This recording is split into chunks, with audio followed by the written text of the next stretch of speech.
Michelle Kholos Brooks, welcome to Token Theater Friends. It's a pleasure having you on the show, especially because we're going to talk about your play, Htlers Tasters, that we reviewed 4 years ago. I cannot believe it's been 4 years. So thank you for being here. And for the people who are yet to know your really beautiful, wonderful play, can you tell them what Htlers Tasters is all about? Sure. First of all, thank you so much for having me on, Jose. I'm thrilled to be here. I'm thrilled to be talking to you. Htlers Tasters, yes, it was 4 years ago that we had it in a tiny, tiny theater at the IRT Theater in New York. And Htlers Tasters is based on the true events reported by a woman named Margot Volk, who claimed in her late 90s, she was living in Germany, that she had been conscripted to be one of Adolf Hitler's food tasters. It was a story previously unknown, and she said that Hitler had a number of young German women that he conscripted to be his food tasters for poison. And so this play explores what life would be like for those girls in a room every day, 3 times a day, waiting to see if they're going to die after each meal. It's a dark comedy. So there are some, it's, you know, there's some relief in it, but it very seriously looks at what young women are doing to pass their time in between possibly waiting to die. That's like, you think about that and you're like, how could that be a comedy, right? So I'm really curious, when did you know that this could be a comedy? Because it has to be said that the play is freaking hilarious. Like, I remember sitting there and just like laughing my ass off the entire time. How did you figure out that you could tell this very dark story as a comedy? Well, first of all, I'm really happy to hear you say that, because some people get very uncomfortable about laughing, about the subject matter, and which I understand. But I mean, we need to laugh about some stuff, right? I think I didn't intentionally go into it one way or another. I just went in to explore what these women's life, the life of these young women, what it would be like. And, you know, I think naturally when you put young women in a room together under pressure, there's bound to be some comedy. I mean, I was a young woman once, like I remember we were hilarious. We didn't mean to be sometimes, but we were hilarious. And, you know, and also through, I think, the innocence of young people, they can speak some truths that are funny, not funny. You know, we sort of recognize them, but when we hear them through an innocent form, it resonates with us in a different way. So sometimes we're laughing because it's laugh out loud funny, and sometimes we're laughing because we're acknowledging a truth. But I really feel like, I don't know, I really feel like laughter is such an important way into our hearts. You know, it can really help us open up into other feelings and accept other ideas. And so I always hope that there's, when I'm writing, that humor comes into it, because A, I think we need it, and B, I think it's a gateway drug into all the other emotions. I completely agree with you. And also something that I had very present, both when I was seeing the show like so many years ago, and also when I was reading the script in order to talk to you, was that along with the laughter that I remember, I laughed out loud also while reading the script, but along with the laughter, there was also this sense of dread. Like I would say, despite my best efforts, because also, this is so interesting. I'm gonna ramble a little bit, Michelle, so I apologize. It's so interesting because you ace this world of like mixed feelings that we have, because obviously we are seeing young women who were Nazis and who supported Hitler and who thought that dying for Hitler would be an honor. There was no better way to die for them than to perish, because they were providing a service to the führer, right? Like, I love the part in the play when they are talking about Hitler and mentioning people like Fred Astaire and people who the rest of the world admires, I would say for positive reasons. And then yet we have this women who everything tells us you should not care about these young women. You know, they're Nazis. Like, you cannot wish anything good on people like them. And yet, with the play, I dreaded something bad happening to them. I didn't want them to die. I wanted them to know better, to learn, and to figure out what was happening. As a writer and as an artist and as a human being, I guess, what was it like to play with those mixed feelings? Which I hope I'm not being presumptuous, but I'm assuming that you care for your characters a lot, and you also don't want them to die, even though they want to die. Yeah, I mean, look, I don't know. I don't think you can write anything unless you have compassion for your characters. You want to understand them. You have to dig into them and find what's making them the way that they are. And then whether they're horrible or whether they're wonderful, you still love them in a way, right? The way you might love a relative who's like maybe done something bad. I don't know. It's all conflict. I feel like we're constantly living in conflict, and I don't know how to escape that. And so I think I'm always conflicted about about everything. And so writing characters in conflict feels like a relief for me, maybe a little bit. What really hit me again and again as I was working on this piece was that these are young women like any young woman in our lives, like our daughters and our nieces and our cousins and our sisters. And they were also, if we're talking about the play taking place, despite the anachronisms, the play taking place in the mid-40s, just before the war is over. I mean, these young women have grown up with Hitler as a father figure. They don't know a world without him. And they've become indoctrinated. We can't forget that before the war, people were starving. People were, at odds. The Germans were suffering. Doesn't excuse anything. Obviously, I'm Jewish, but right. There are reasons that things happen. And I think it's very important to understand those reasons. So I never thought of the girls as Nazis. I thought of them as young women who were chosen for a job. And some people have said to me, well, what if they just refused?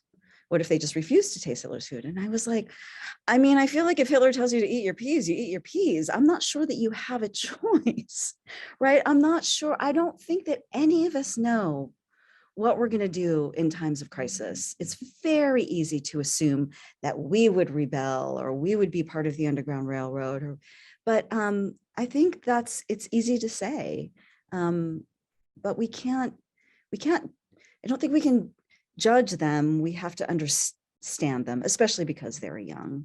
And then it became important to me over the course of the play for them to start, they never thought about questioning before. When you're young, you don't question. When my kid was little and I said, in 5 minutes, but it was really like 3 hours, like he didn't question it. He just believed whatever I said, that's their world. And so to watch them also in the play, to start poking holes in their world and their belief system was something that was really important to me.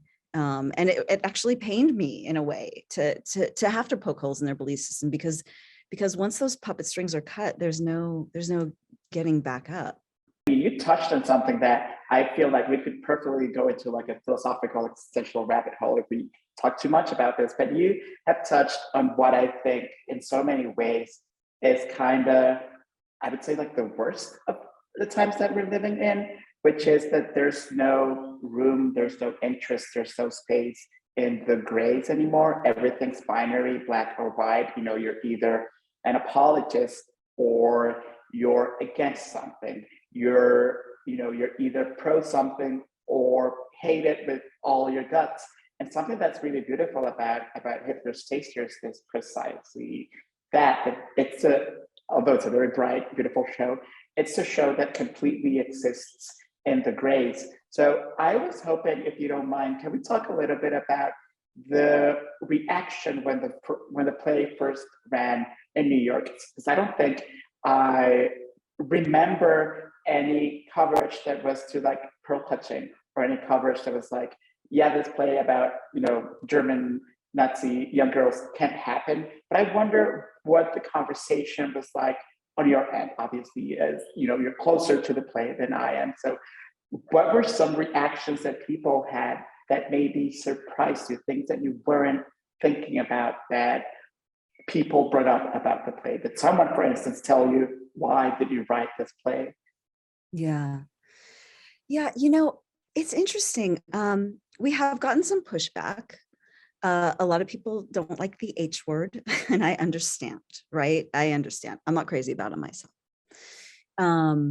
So there were some, we have encountered critics who have refused to review it just on the basis of the title, which is too bad. It kind of made me sad. I think that in a globalized way, because I think sort of what you said, like everything is black and white, yes or no, good, bad. And I think if they had given it a shot and seen the play, they would have understood what we were doing. I think there's I don't know, it's funny there, but there hasn't been as much pushback as I thought. There have been anecdotal situations. There have been some bigger news outlets that have turned it down because of that. But honestly, and a letter here and there, but honestly, I've been very pleased that so many people were willing to check it out. And then would understood as the play went on how it went.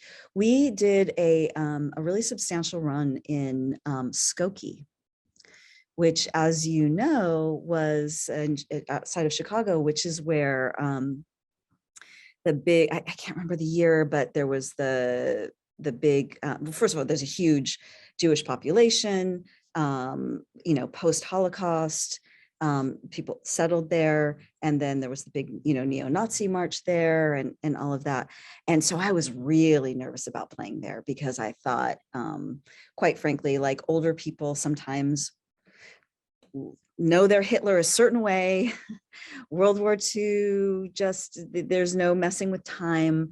I thought that I would get a lot of pushback, and they actually were amazing, especially people that had family that had been in the Holocaust, or I've even had Holocaust survivors. I'm sorry, it's not accurate. One Holocaust survivor. I only had an actual conversation with one woman who was a Holocaust survivor that said to me, this is really important. Like it's important that you tell the story, and that you doing it with young people makes it relevant to young people today.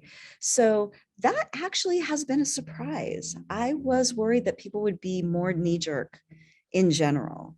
Again, like, as I said, there has definitely been some of that.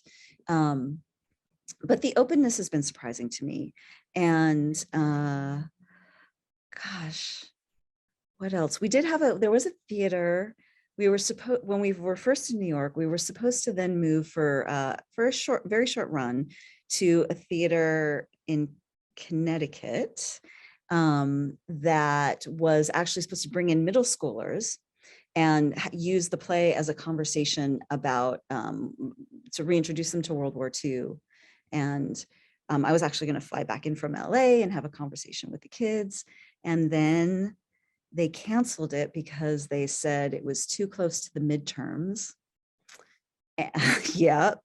And that they were in a sort of a red area, a blue state, and that some of their board members might not be happy about it, and that it was too political.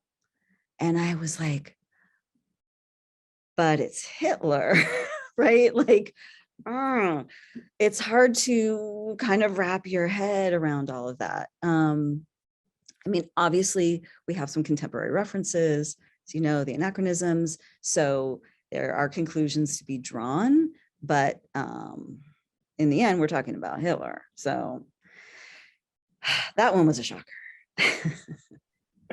But it's also a point that I also want to discuss. And it's like, it's so telling, right? That in a red area, people would think of Hitler as a mirror to the person or the people in government that they're following. So as an artist, how do you negotiate that, being able to create the art that you want to create in a world that will tell you we can't show this because you might offend people who think this way, or not wanting, for instance, like I'm really sad that to hear that middle schoolers couldn't go to the play, when I was shocked a few years ago, very recently, when I saw this horrendous number, I don't remember the exact number, about the number of American students who didn't know the Holocaust happened. And when we deny people access to history, and when we deny them just like the basic knowledge of history, we are doomed to repeat everything that we've messed up and as a species so far. So how do you deal with this, knowing that there might be pushback, that you might be criticized? Is it easy for you to just like approach your work removing all the noise around you? No, it's hard. It's hard. I think, as a playwright, right, we want to get staged. And right, I mean, it's great to write a play. I love writing plays. I really, it might be my favorite part of the whole process, right? I'm not an actor. And so I sort of love the first read. Once it starts getting completely out of my hands, sometimes I get like, I lose my mind a little bit and it becomes a complicated thing. My baby is, going out to the world, but I love writing plays. But in the end, I think you write plays for them to be seen. And so yeah, it will occur to me, like, is this going to upset people? Will this offend people? Will people come see it? Will anybody stage it? Am I wasting my time writing something that maybe nobody's going to want to see or pay attention to? But in the end, I think if you decide to become a playwright, you're probably not in it for like the giant windfall that you're expecting, or, or for the big love that you might get in the world. I think that you're in it because you're just compelled to do this thing. And so for whatever reason, I'm compelled to do this thing. And in the end, I could only have fidelity to that, because if I try to please anyone else, there's really no point, because that's not a guarantee that anything will get done anyway, right?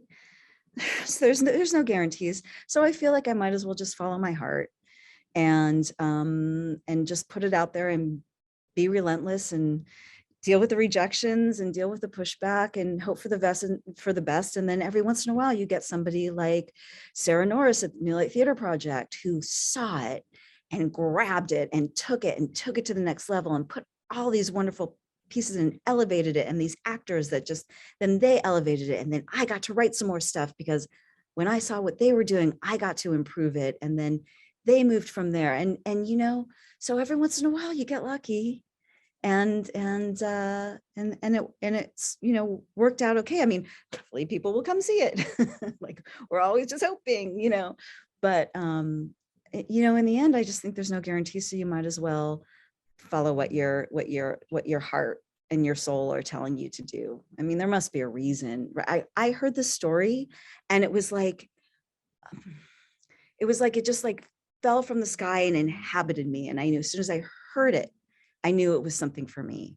I knew it was something I had to write. I knew it touched all the buttons of things that worried me about the way that we treat young women, about the way that we, the way that we treat them as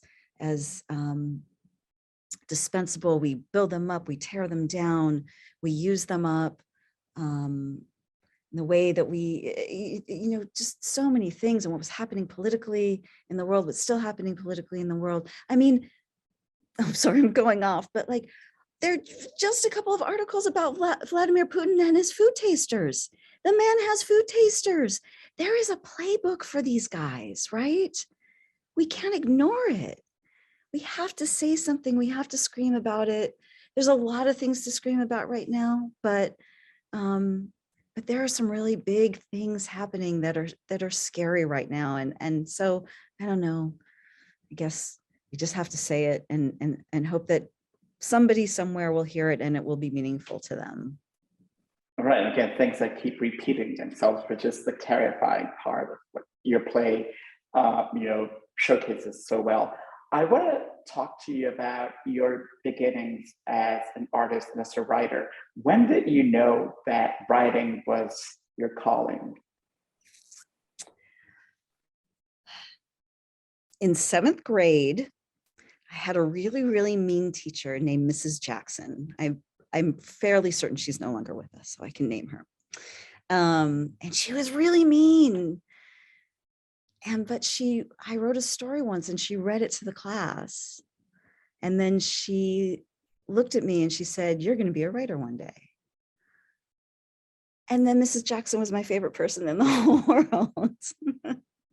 And I had always liked writing. I never thought, I wasn't thinking about a profession at that point, but the feeling that I had when she said that I could be a writer was, it was pretty cool. And I always wrote. I was not brave as a writer in a lot of ways. I was afraid to put my writing out there. I sort of thought that you had to be like given, I don't know, given permission by the gods, like they had to, brand you as a writer. And I didn't get the part for a long time about how you just kind of had to sit down on your butt and put words on paper and just do it and do it and do it and do it and take the rejection, and take all of that. So I always wrote, but I wrote in different forms. My background is actually as a journalist. I was in public radio for a long time. And which was great because I got to listen really deeply to the way that people speak. And I think that really informed me in terms of writing dialogue. And I also had to learn to write on deadline. And I had to learn, like, I've got 15 seconds for this copy, or I've got 3 minutes for whatever it is. I had to write for time.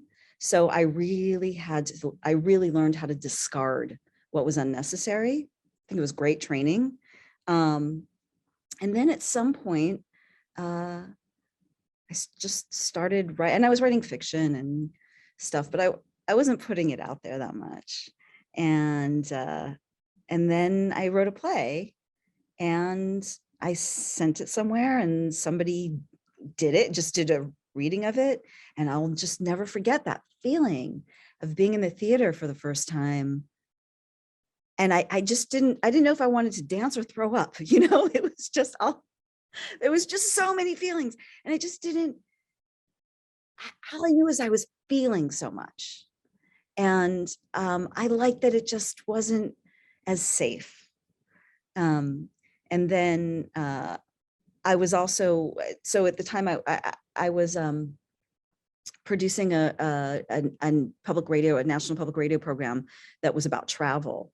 And I was sending people all over the world to travel and write these stories, these amazing stories, and come back with them. At some point, I was like, I'm sitting in a windowless office in LA with bullet holes on the side underneath a freeway overpass. And I'm sending other people out to travel and write stuff. And I realized, like, I didn't want to be the one editing the stories. I mean, I actually like editing and I like the producing and I like all that stuff, but I really wanted to be the person telling the stories. And so I finally just sort of took a deep breath and jumped and got really serious about it. Well, then you mentioned, learning how to listen to people because you have such a gift for dialogues. It's like, I almost get the sense of like being witnessing like a screwball comedy, like a classic comedy. It's like, there's like music to your dialogues. And I wonder, can you talk a little bit about how do you find this music? How do you find this really incredible, catchy rhythm to what your characters are saying? Like, do you rehearse with someone else? Like, do you read out loud to yourself? Like, do you give different voices to the characters and practice on your own? As I may have mentioned earlier, I'm not an actress, and so I cannot do voices, but sadly, but I do, because of my training, I read everything out loud. And so I'm very, very attuned to what I think I'm very attuned to what sounds natural and what sounds written. It's very important to me, or my goal is to never, you as somebody sitting in the audience, that you will never feel my fingers on the keyboard. You know, my goal is that all the dialogue just feels like the dialogue that's supposed to happen. You know, whereas before I loved to be very flowery and say all kinds of very brilliant, insightful things. And, but it's a really challenge to sound natural, you know, and I think, yeah, I mean, I used to have to listen with headphones on, and I worked with, you know, 3/4 inch tape. I had to like move the tape and literally cut with a razor blade and tape stuff back together. When we were editing, it was it was a little bit pre-digital. I mean, the digital started like really expanding as I was kind of leaving. But when you listen to people, you really hear their rhythms and the way that they pause and think and don't always go in a linear fashion. And a lot of people who are talking don't listen. You know, a lot of people don't want to listen. A lot of people just want to talk. And so sometimes characters are at odds. They're not really listening to each other. Everybody has an agenda. I don't know how it happens. When it does happen, I'm very grateful that it happens, but it really bugs me inside when it doesn't feel natural. And so at some point it will just bug me enough that I'll keep worrying it until it, so I'll spend years on it just trying to get it to sound like it came out spontaneously. So speaking of that, since you know the first New York run of the play was 4 years ago, and we have been through so much over the past few years. Like, I don't think we need to remind people about everything that's happening. Did you do any rewrites to the play? Like, did you approach it from a different lens? Did you make any major changes? And if so, how did the pandemic and the Black Lives Matter movement changed how you saw the play and what you wanted to add or take from it? So the play has not had any major rewrites because it's just been shockingly relevant through all of this stuff. However, I'm really fortunate for the past 4 years to have continued working with the same amazing director and the same amazing cast that has been game to add bits and pieces to show our solidarity with certain things that are happening, and to acknowledge them. So, you know, actually, as you said that, I realized, you know, we actually have a Black Lives Matter reference in the play, but it preceded George Floyd, right? I mean, you saw it, that was before George Floyd. So it was already in the conversation. That we were all together when Christine Blasey Ford came forward about Brett Kavanaugh, and we were all so distressed about it. And so we wrote in, there was just a little something, but a little something in you know, to show our solidarity with her. Of course, when COVID knocked us out and knocked the world on its back, there was a little nod to that we put into the play. I mean, it's just been amazing how these things have integrated. The one spooky thing that happened, it wasn't by intention at all, is I don't know if you remember, but there's a mention of Pittsburgh, and because one of the girls' favorite cousins moves to America and to Pittsburgh. And I sort of was making fun of Pittsburgh. My great grandparents, when they came from the Ukraine, for some reason they went to Pittsburgh. And so I always thought that was kind of funny. And I wrote that in. And then during that first run was the shooting at the synagogue in Squirrel Hill, which is actually where my family went when they left the Ukraine. So it was strange. there's been a lot of those strange moments. But yeah, the cat, every time I would say, hey, you guys, this thing is happening in the news right now. Like, let's give a nod to it. What do you say? And they've always been game. They've always been willing to try it and throw it in. And I love that about them, you know. Just the girls were just doing the show in North Carolina. I think they're just coming back to New York today. And this is, you know, the war had come down in Ukraine, and I sent them all a note and I said, hey, why don't, is anybody up for sticking it to Putin? And they were like, yeah, let's do it. So I just, you know, it's not a major rewrite. And I'm always trying to be careful about not being too heavy-handed about things, but there's so little we can do, right? We can give money, and as artists, we can just say something. And so we have a little something in there for Putin too. I love it. I love it so much.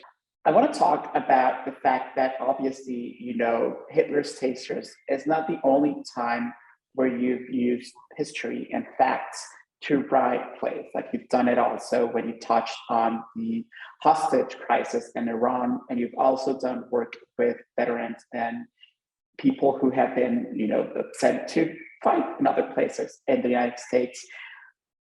As journalists, I would say we're kind of doomed to only report and to speak about the facts and let people know what's happening.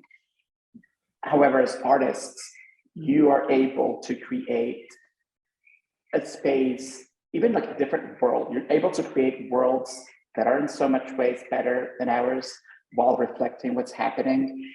And you also get to, like you said, to add commentary, to be able to make sense of the horrors of the world as they're happening. Can you talk a little bit about how pre-theater maker you know, as a journalist, like Michelle the journalist, works with Michelle the artist and Michelle the playwright? Does writing help you make sense of things that you couldn't make sense of as a journalist? Absolutely. Absolutely. Because there were things I didn't want to report on, or things I was reporting on that were facts, but I didn't, sounds terrible to say now in the context of the world now, but like, I didn't like those facts. You know what I mean? Like, they didn't seem right. They didn't seem fair. And I didn't want to put them in the world. And also I've always liked making stuff up, you know, and and journalism was a little bit different at the time. You couldn't do that. You know, it's all so, like, it all just blows my mind now. It's all so complicated, but I think for me that I am better servicing a story or an idea if I can meditate on it, and I can talk about it in a way that hits me so deeply that the story comes through me. I mean, it must come through me for a reason, right? Not every story shakes me to the core and makes me want to sit down and spend my life writing about something that I don't know. There must be some reason, and I often find that reason as I'm exploring these stories. You know, you kindly mentioned my play Hostage, which took place during the Iran hostage situation. And I was writing about a Midwestern mother who, again, a true story, who had never been out of Wisconsin, but her son, who was stationed at the embassy in Tehran, became a hostage. And while he was a hostage, she went and visited him. She went to Iran, and the hostage takers let her visit him. And I have very little in common with a Midwestern woman who's very conservative, you know, whose son is in the military, who's the mother of a hostage, but I am a mom, right? And the idea that this woman had done something so brave was really compelling to me.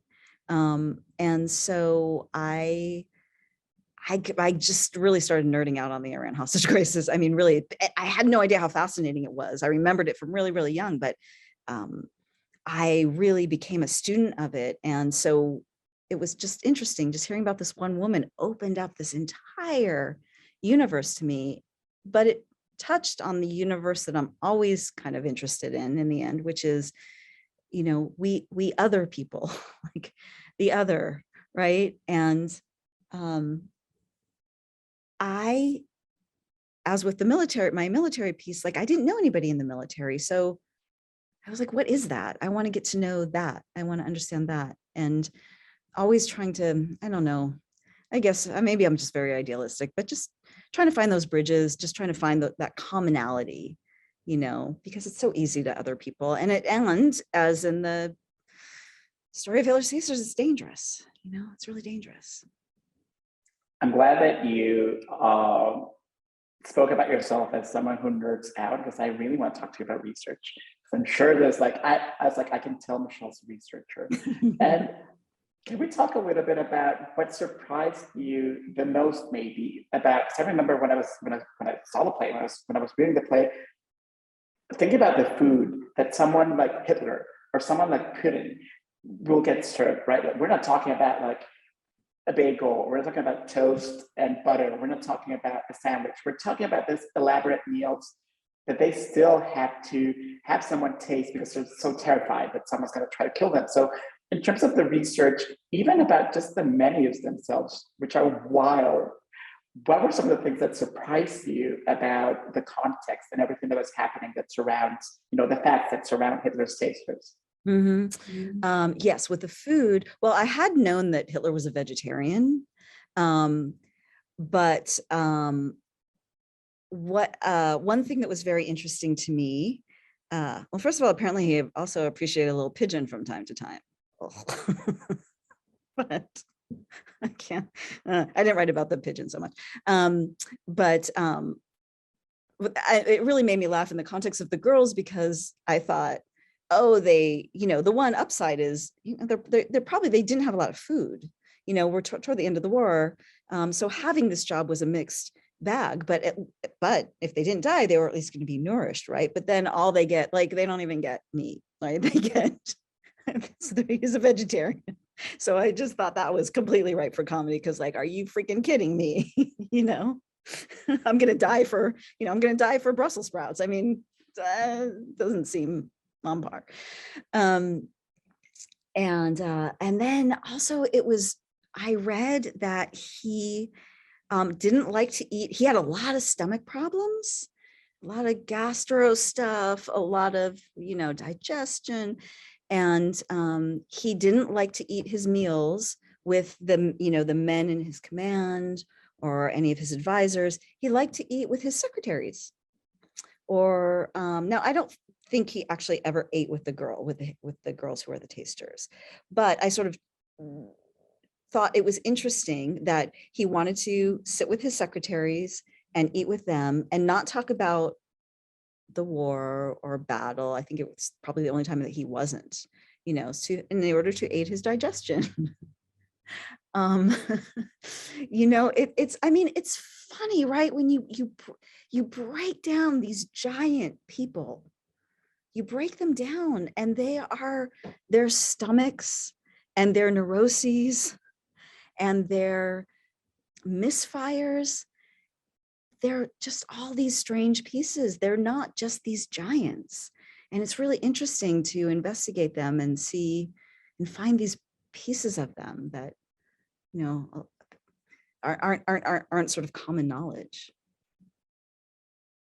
So you mentioned that you realized that you wanted to become a writer as a preteen, basically. And something that I love about Hitler's Tasters is that it's totally like canon with things like Mean Girls and Htlers and all those incredible dark comedies about young women. What were some of the things that you loved when you were the age of the characters in Hitler's Tasters, or even earlier as well? What was some of the things I loved? I was nerdy. I did love reading. I loved boys, all kinds of boys, lots of boys. I wanted boys to notice me, but I was very shy, so I didn't want them to notice me at the same time. I loved, what else did I love? We're talking younger. I remember really loving Sean Cassidy when I was much younger. A life-size poster. I recently followed him on Twitter. I was so excited to find that he was on Twitter. What else did I love? I mean, I did love sort of, poetry. I did love sort of turn of phrase. I wasn't a theater kid particularly. I liked going to the theater. My parents took me to some big shows, but it wasn't a part of my world necessarily. I liked girl stuff. I liked clothes. I liked movies. I don't know that I was particularly distinctive in my likes. Except for a little dark poetry here and there, which was not on par with my friends at the time, but mostly I just remember wanting to survive that time, to survive middle school. And I actually there's a new project that I'm doing where I've been interviewing teens from all around the country. And wow, one thing that is the same with every teenager from Alaska to Hawaii to New York to the South, every single one of them hates middle school. Every single one hates or hated middle school. So just FYI, we're doing something wrong when it comes to middle school. But I almost felt like my middle school stuff was like, oh, okay, it wasn't just me. I think it's only like people from like our grandparents or like earlier generations who are like, oh, school was the best time for me. I'm like, wait, like, yeah, it's definitely not the same that happened to us.